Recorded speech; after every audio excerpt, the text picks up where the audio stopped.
Hello everyone, संकलन में आप लोगों का बहुत बहुत स्वागत है।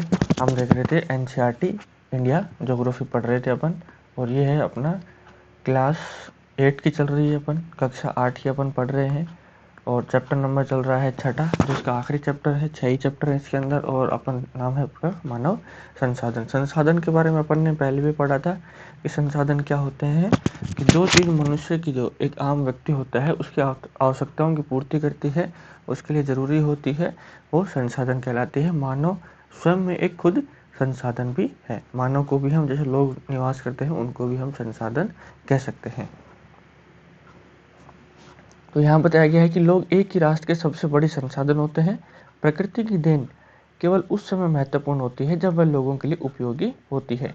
लोग अपनी आवश्यकताओं और योग्यताओं में से उसे संसाधन में परिवर्तित कर देते हैं। वही बात है कि जो चीज़ लोगों की आवश्यकताओं की पूर्ति करती है, उनके उपयोग में आती है, वो संसाधन कहलाती है। इस प्रकार मानव संसाधन ही अंतिम संसाधन है। स्वस्थ, शिक्षित और अभिप्रेरित लोग अपनी आवश्यकताओं के अनुरूप संसाधनों का विकास करते रहे। अन्य संसाधनों की भांति मानव संसाधन विश्व में समान रूप से वितरित नहीं है। अपने शैक्षिक स्तर, आयु और लिंग में वे एक दूसरे से भिन्न हैं। उनकी संख्या और लक्षण भी बदलते रहते हैं। फिर है कि भारत सरकार के अधीन एक मानव संसाधन मंत्रालय है।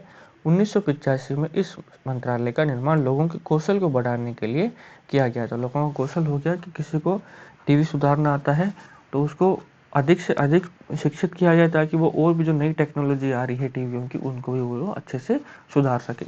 इससे यह प्रदर्शित होता है कि लोग देश के लिए कितने महत्वपूर्ण संसाधन है, यानी सबसे महत्वपूर्ण संसाधन होते हैं किसी देश के लिए वहाँ के लोग। अगर वहाँ पर लोग ही नहीं बचेंगे, शिक्षित लोग नहीं रहेंगे, तो उस देश का भी विकास नहीं हो पाएगा। फिर आगे बताया गया है कि प्रधानमंत्री कौशल विकास योजना यानी पीकेवीवाई को 2015 में 1 करोड़ भारतीय युवाओं को 2016 से 2020 तक प्रशिक्षित करने के उद्देश्य से शुरू किया गया था।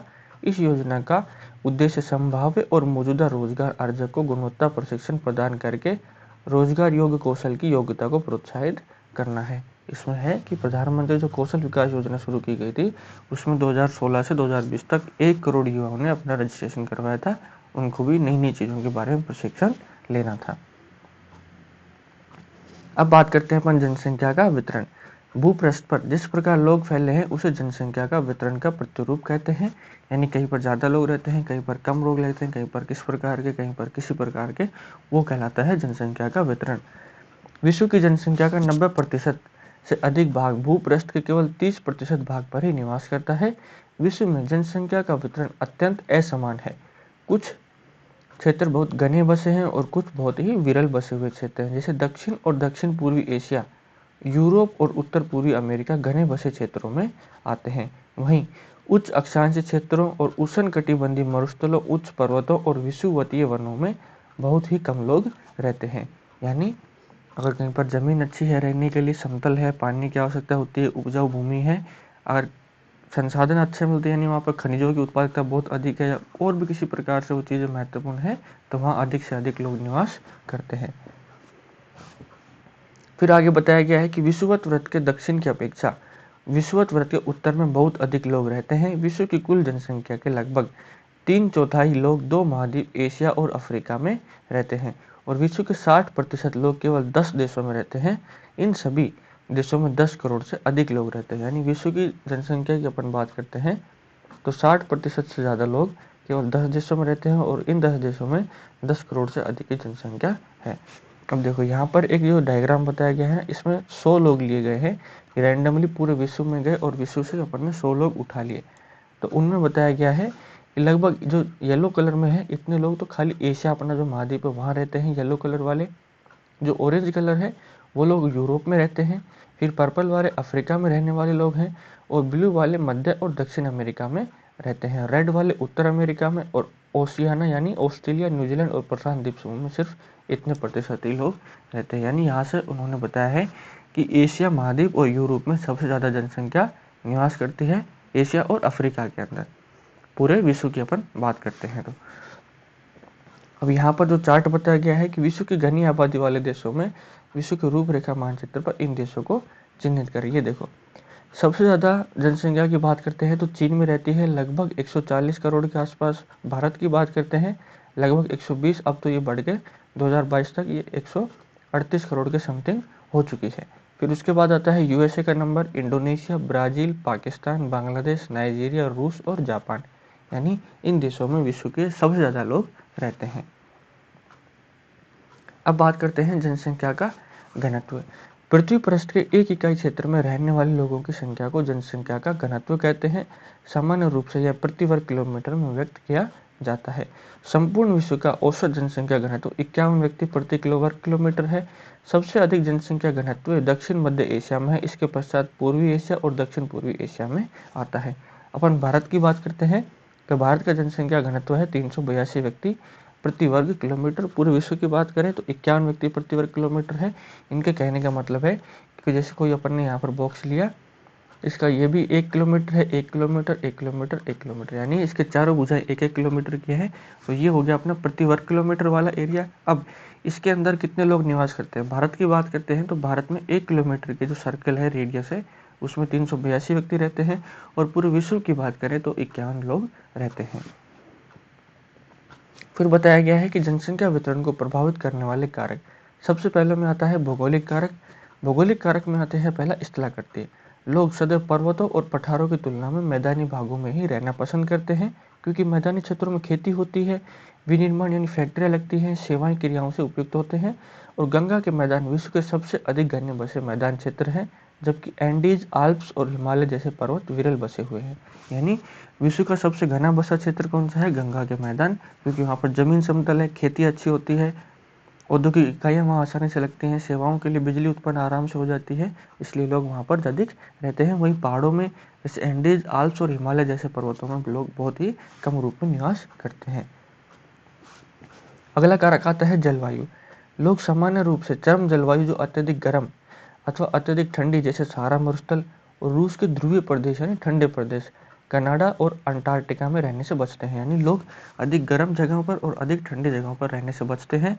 लोग ऐसी जगह रहते हैं जहाँ पर साल में ठंड भी पड़ती हो, गर्मी भी होती हो और बारिश भी होती हो, यानी मौसम उनके अनुकूल हो। यानी 30 से 40 डिग्री के बीच अगर तापमान है तो वहाँ अधिक से अधिक लोग निवास करते हैं।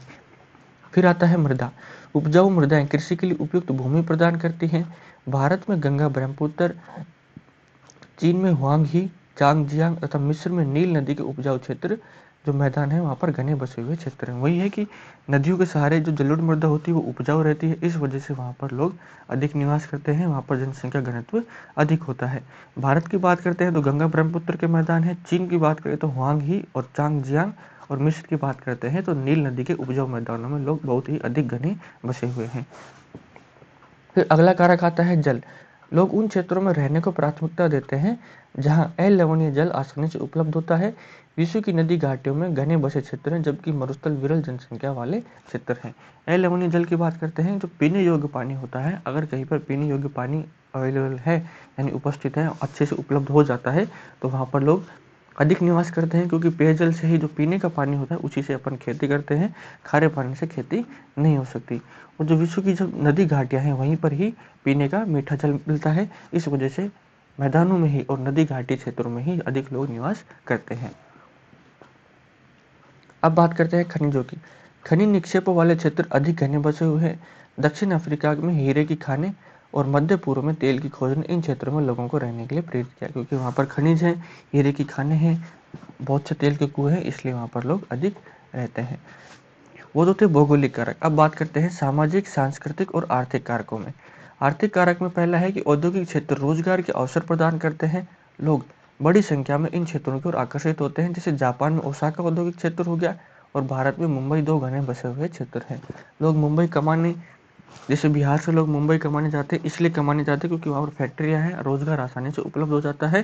जबकि बंगाल में या बिहार में बात करते हैं तो वहाँ पर रोजगार के साधन कम हैं, इसलिए लोग वहाँ से पलायन कर जाते हैं। अब बात करते हैं सांस्कृतिक कारक की।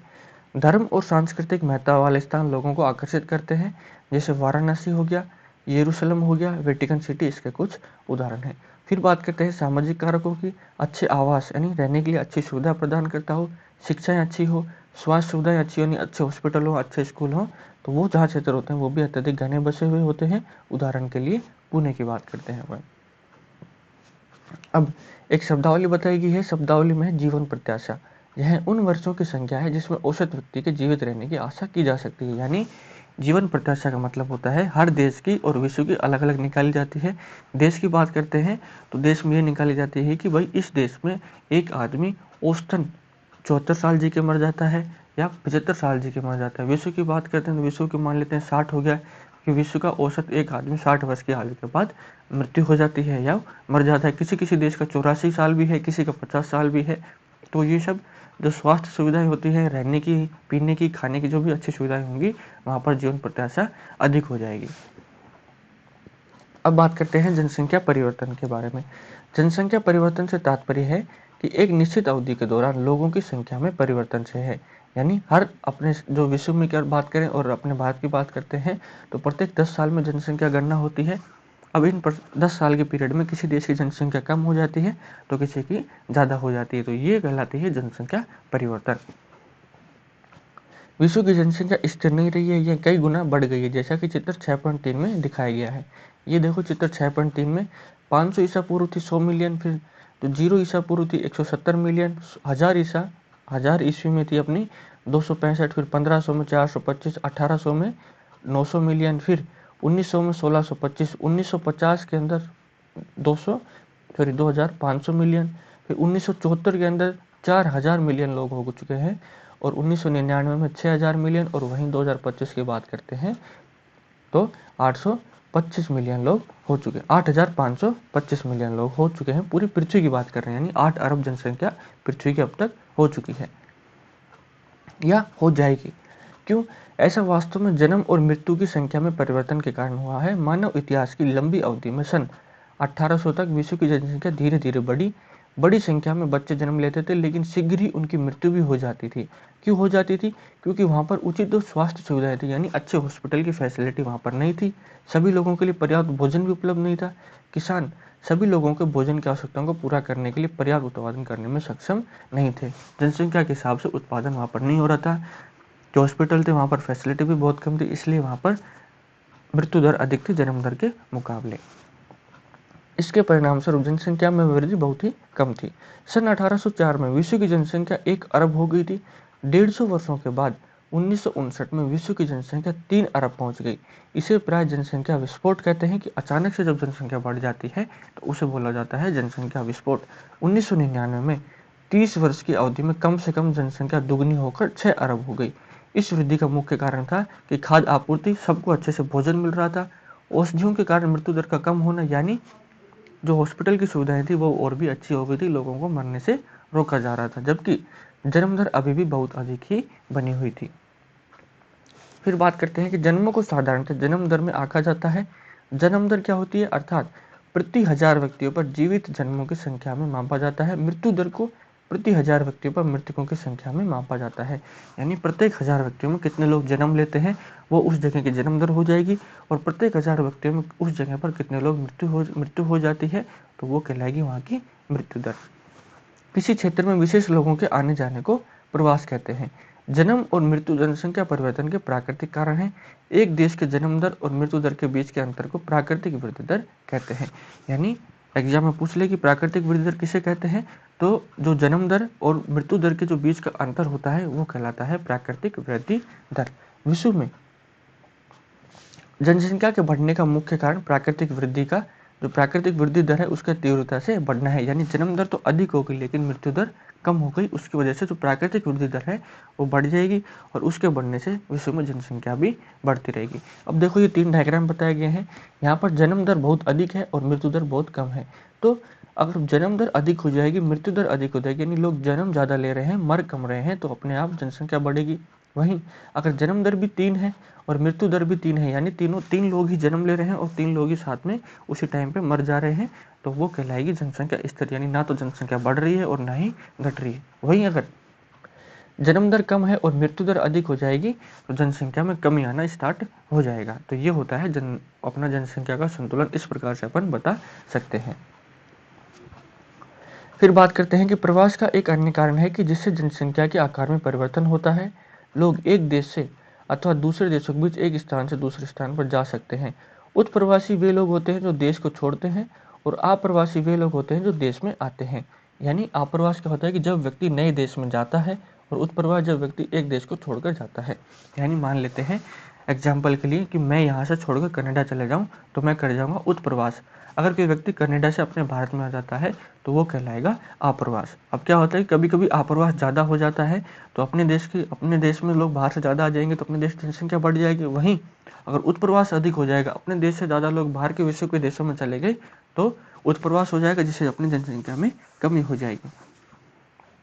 फिर बात करते हैं कि संयुक्त राज्य अमेरिका और ऑस्ट्रेलिया जैसे देशों में भीतरी प्रवास अथवा आप्रवास द्वारा जनसंख्या बढ़ जाती है। यानी जो अमेरिका हो गया और ऑस्ट्रेलिया हो गया, ऐसे बड़े जो देश हो गए, विकसित देश हो गए, वहाँ पर जन्म दर बहुत कम है, लेकिन वो अपनी जनसंख्या को संतुलन में इसलिए रख पाते हैं क्योंकि बाहर के देशों से लोग वहाँ पर काम करने जाते हैं और वहीं पर बस जाते हैं। सूडान एक ऐसा उदाहरण है जिसमें लोगों के बाहर चले जाने अथवा उत्प्रवास के कारण जनसंख्या में कमी का अनुभव किया गया है। यानी संयुक्त राज्य अमेरिका में जनसंख्या इसलिए बढ़ रही है क्योंकि लोग आप्रवास कर रहे हैं, और सूडान की जनसंख्या इसलिए कम होगी क्योंकि लोग वहां से उत्प्रवास कर रहे हैं। और अंतर्राष्ट्रीय प्रवास की सामान्य प्रवृत्ति है कि लोग अच्छे आर्थिक अवसरों की खोज में कम विकसित राष्ट्रों से अधिक विकसित राष्ट्रों में चले जाते हैं। यानी इसलिए जाते हैं कि जैसे वहीं पर कहीं देश में अच्छी सुविधाएं मिल रही हैं तो लोग इस देश को छोड़कर उस देश में चले जाएंगे। यानी किसी देश में, जैसे पाकिस्तान है, पाकिस्तान में रहने खाने पीने के लिए बहुत से कम सुविधाएं हैं, इतनी अच्छी सुविधाएं वहाँ पर फैसिलिटी लोगों को नहीं मिल रही है, तो लोग क्या करेंगे कि पाकिस्तान को छोड़कर किसी अच्छे देश में चले जाएंगे जहाँ पर रहने की सुविधा अच्छी हो, खाने की अच्छी हो, पर्याप्त भोजन मिल रहा हो, और वहाँ पर हॉस्पिटल भी अच्छे हों, स्कूल भी अच्छे हों। इसलिए वो लोग पाकिस्तान को छोड़कर दूसरे देश में निवास करने चले जाते हैं। देशों के अंदर बड़ी संख्या में लोग रोजगार के लिए जाते हैं, शिक्षा के लिए जाते हैं, और स्वास्थ्य सुविधाओं की खोज में ग्रामीण क्षेत्रों से नगरीय क्षेत्रों की ओर चले जाते हैं।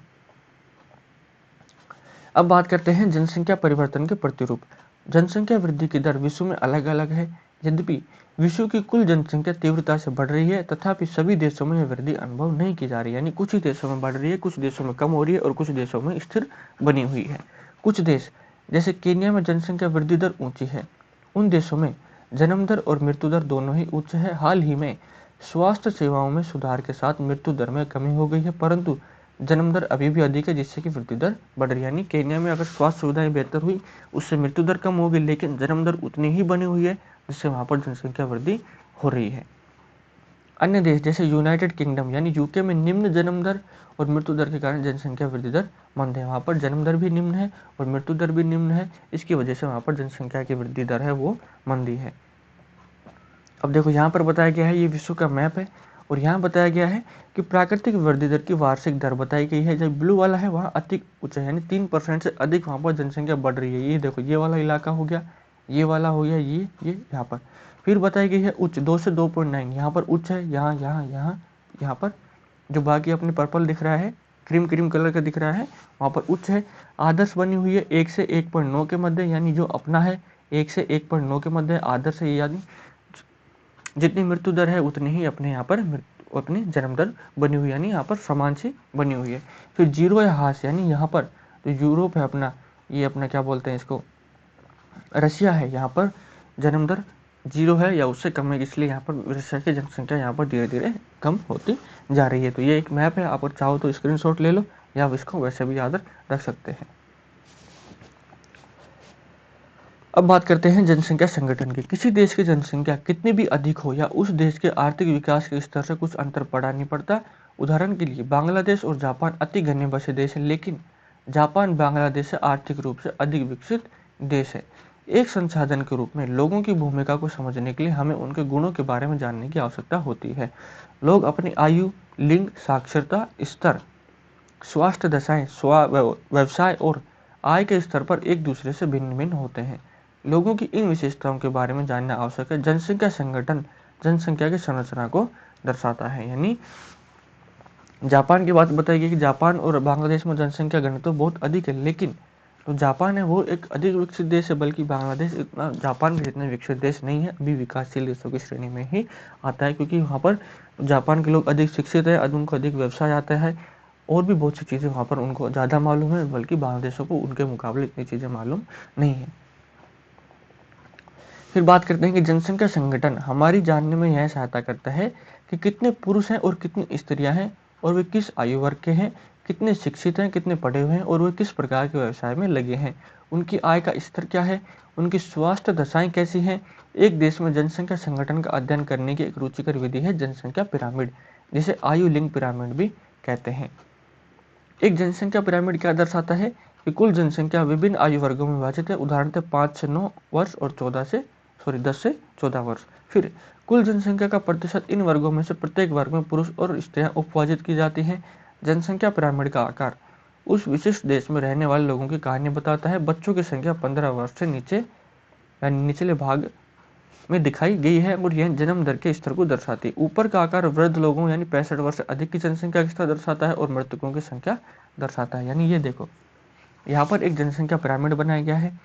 जो ये रेड वाला है ये महिलाओं के लिए है, जो ब्लू वाला है ये पुरुषों के लिए बनाया गया है। अब देखो, ये यहाँ पर प्रतिशत दिया गया है कि 10, 2, 4, 8 और इधर बताया गया है प्रतिशत है। अब यहाँ पर 0 से 4 वर्ष के बच्चों का प्रतिशत देखें तो यहाँ पर 8 से ज़्यादा है और वहीं पर यहाँ पर 8 से ज़्यादा है। फिर 5 से 9 के बाद देखें तो 6.5 के तकरीबन है, ये भी 6.5 के तकरीबन है। तो इस प्रकार प्रत्येक आयु वर्ग का प्रतिशत बताया गया है, महिलाएं और बच्चे बताए गए हैं और इधर अपना मृत्यु दर भी बताई गई है। तो ये हो रहा है एक देश का जनसंख्या पिरामिड। अब बात करते हैं कि जनसंख्या पिरामिड एक देश में आश्रित लोगों की जनसंख्या भी बताता है। युवा आश्रित लोग हैं 15 वर्ष से कम आयु के और वृद्ध आश्रित लोग होते हैं 65 वर्ष से अधिक आयु के। आश्रित आयु जनसंख्या के अंतर्गत आते हैं। कार्यरत आयु होती है 15 से 65 वर्ष के लोगों को आर्थिक रूप से सक्रिय वर्ग में रखा जाता है। यानी 15 वर्ष से कम और 65 वर्ष से अधिक लोगों को आश्रित लोग बोला जाता है, क्योंकि ये खाने के लिए तो अपने मम्मी पापा पे और वो जो बूढ़े लोग होते हैं वो अपने बच्चों पर निर्भर रहते हैं। वहीं 15 से 65 वर्ष के लोग कमाने लायक होते हैं, यानी इन्हें सक्रिय जनसंख्या के रूप में देखा जाता है।